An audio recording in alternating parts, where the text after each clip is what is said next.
Teacher's Pets by Dale Ann Dodds, illustrated by Marilyn Hafner. Essential question: how is a school like a community? Genre: realistic fiction is a story that could really happen. As you read, look for characters who act like real people, a setting that could be a real place, story events that could happen to you. Meet the author, Dale Ann Dodds. Dale Ann Dodds received a very special honor in 2007. Her book, Teacher's Pets, was read to hundreds of kids on the lawn of the White House during the annual Easter egg roll. Meet the illustrator, Marilyn Hafner. Readers of Ladybug magazine know two characters created by Marilyn Hafner, Molly and her cat, Emmett. For fun, Miss Hafner designs rubber stamps, usually with kids or animals on them. Good morning, class. My name is Miss Fry. Monday was sharing day in Miss Fry's class. You may bring something special, said Miss Fry. May we share a pet? Winston asked. Yes, said Miss Fry, but just for the day. On Monday, Winston brought in his pet rooster. I call him Red. He eats corn and he crows. The neighbors say he crows too much. What a wonderful pet, said Miss Fry. We're happy he can visit us today. Cock-a-doodle-doo. But that afternoon, after all the children had left, there was Red, still sitting on his roost near Miss Fry's desk. She sprinkled corn in Red's dish, then locked the door and went home to her quiet little house. On Tuesday, Winston told Miss Fry, the neighbors wonder if Red can stay at school for a while. Of course, said Miss Fry. How lucky for us.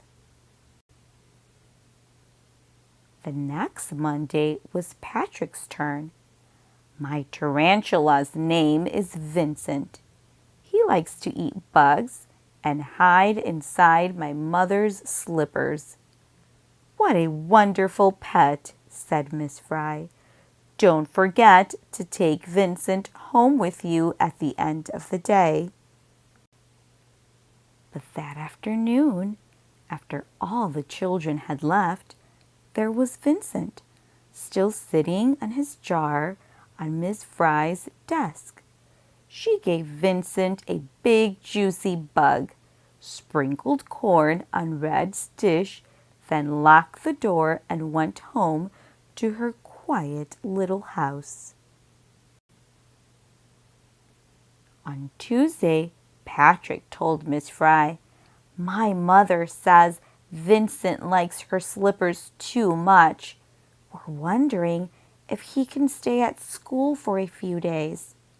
Of course, said Miss Fry. How lucky for us. The next week, Roger brought in his cricket. His name is Mo, said Roger.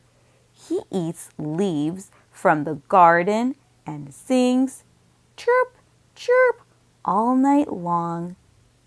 What a wonderful pet, said Miss Fry.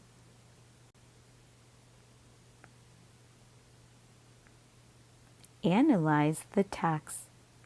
Author's word choice. What does Miss Fry say every time a child asks if a pet can stay?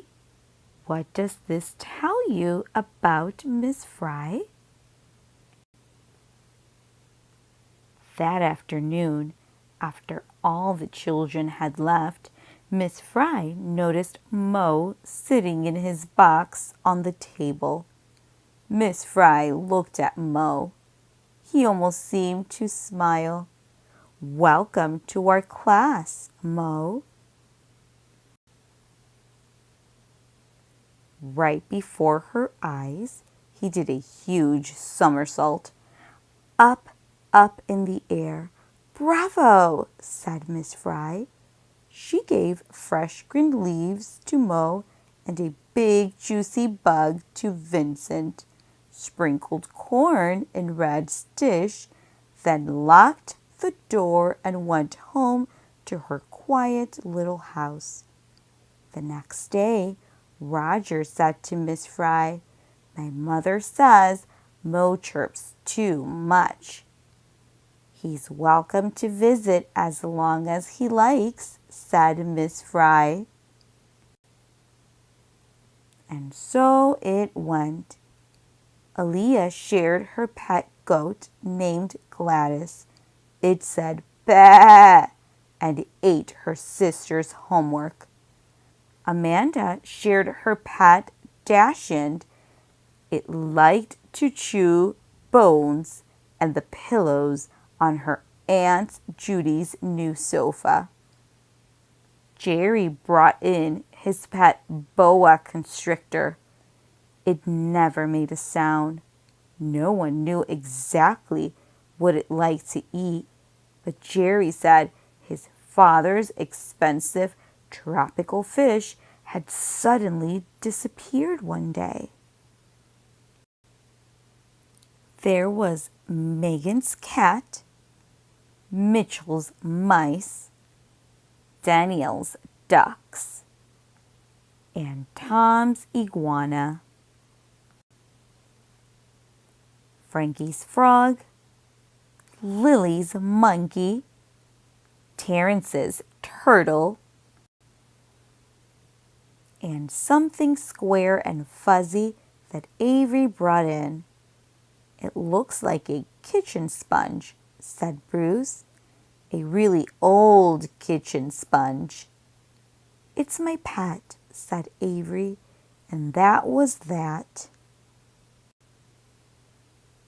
Before long, Miss Fry's classroom was bursting with the happy noises of all the children's pets. Quack, quack, quack. Meow, meow. Cock-a-doodle-doo. Bah.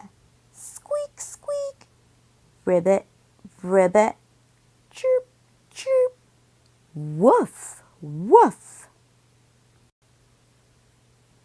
On Parents' Night, the mothers and fathers walked around the classroom with great big smiles on their faces. "Isn't it great," they said, "that Miss Fry loves pets so?" Only Roger's cricket sat quietly in his box. "You must miss your garden," Miss Fry said. "Chirp," said Mo softly. He crawled under one of his shiny green leaves. On the last day of school, Miss Fry's class had a party with balloons, hats, and ice cream cups. "Goodbye, children," Miss Fry sang out. "Have a nice summer, and don't forget to take home your pets." One by one, the children disappeared, and with them went their pets. "No more pets," said Miss Fry. She looked around the quiet, empty room. Then Miss Fry noticed a box sitting on her desk. She peeked inside. A little face looked up at her. It almost seemed to smile. A note inside read, "Dear Miss Fry, please take care of Mo. He likes you best. Roger." "How lucky for me," said Miss Fry. Mo did a huge somersault, up, up in the air. Miss Fry carried her new pet to her quiet little house and placed him in the garden among the rainbow of roses. That night, Miss Fry opened her window. She climbed into bed. She turned off the lamp. By the light of the moon from outside in the garden came a happy noise. Chirp, chirp. Analyze the text. Story structure. How does the ending of the story solve the problem from the beginning of the story? Welcome home, Mo. What a wonderful pet you are. And this is the end to our story.